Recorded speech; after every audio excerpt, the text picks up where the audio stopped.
Belasan ternak di Desa Cilayung, Kabupaten Sumedang, Jawa Barat mengalami gejala penyakit mulut dan kuku. Dinas Peternakan Sumedang pun memberikan suntikan obat dan vitamin.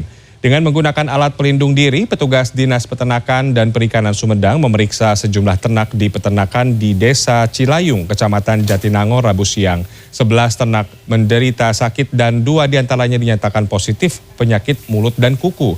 Awalnya ternak mengalami gejala demam selama 3 hari. Mulut berlendir dan berbusa, hidung mengeluarkan ingus, serta tidak mau makan.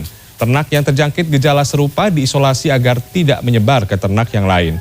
Kepala Dinas Peternakan dan Perikanan Kabupaten Sumedang, Nandang Suparman, mengatakan dengan upaya isolasi yang dilakukan diharapkan dapat mengantisipasi penularan. Selain itu, obat dan vitamin juga diberikan kepada ternak mengantisipasi penyebaran virus. Keluar berbusa, terus hidungnya meler. Nah, setelah itu baru kelihatan gitu gejala-gejala dari PMK-nya, dari mulai hidung sama kaki. Di mana hasil informasi yang kami terima itu ada kurang lebih dua yang positif dari 11 yang sakit, kemudian 18 yang ada ternak.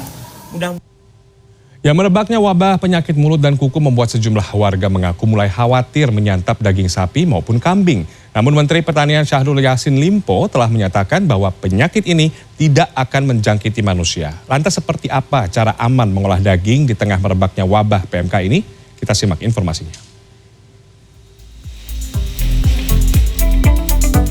Di tengah penyakit mulut dan kuku yang menyerang hewan ternak termasuk kambing dan sapi, yang harus tetap diwaspadai adalah cara mengolah daging untuk dijadikan olahan makanan. Baik itu direbus, digoreng, maupun dibakar. Menurut owner Sate Pancoran Buryadi Munasik, kambing yang cocok untuk dagingnya digunakan sebagai olahan sate adalah kambing berusia 5-6 bulan. Daging berwarna merah segar pertanda baik untuk diolah menjadi sate.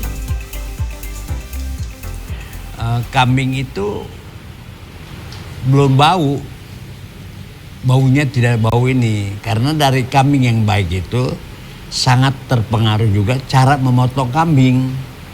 Jadi cara memotong kambing supaya baik, begitu kambing bernafas keluar, itu baru dipotong. Kalau nafasnya ke dalam, itu agak bau kambing. Pemilik tempat makan yang menyediakan menu olahan daging sapi dan kambing lainnya, Vita, mengaku sebelum jadi olahan makanan seperti sop dan tongseng, daging harus dipisah antara daging dengan jeroannya. Dagingnya disesetin dulu. Setelah itu nanti kita pisah-pisah, ada tulang iga, ada kalau jeroan saya nggak pakai, saya buang jeroan. Saya nggak pernah jual jeroan. Jadi ada tulang iga, kaki, sama dagingnya dipisah-pisah dulu. Ahli gizi Ati Nirwanawati menyarankan sebagai langkah pencegahan penyakit mulut dan kuku pada sapi maupun kambing, sebaiknya tidak mengonsumsi jeroan pada olahan makanan daging. Yang perlu diperhatikan adalah pada waktu pemilihan jenis daging tersebut. Karena saya menganjurkan untuk memilih daging tersebut yang sehat ya, dan tidak merekomendasi untuk mengkonsumsi jeroan sementara ini. Ini dia, ada tongseng dan juga sop kambing. Memang yang harus diperhatikan ketika kita makan makanan olahan daging sapi maupun kambing, yang pertama jangan cari yang jeroan. Karena selain jeroan ini bisa menyebabkan kolesterol yang cukup tinggi, dikhawatirkan penyakit mulut dan kuku yang ada pada hewan ternak ini bersarangnya di jeroan. Selain itu kalau bisa dan disarankan juga memang makan makanan olahan daging ini yang direbus aja. Rebusannya juga paling baik antara 20 hingga 30 menit biar gizinya nggak hilang. Dan yang terakhir, sebelum makan cuci tangan dulu biar bersih. Tim Liputan CNN Indonesia.